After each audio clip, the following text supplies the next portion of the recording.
walking up to the second shelter, which is about 5,000 meters sea level.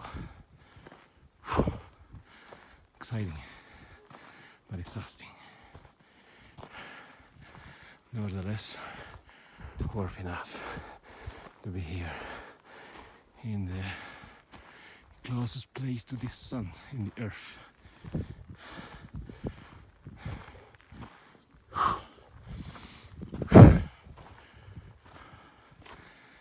The best of the best, Chimborazo.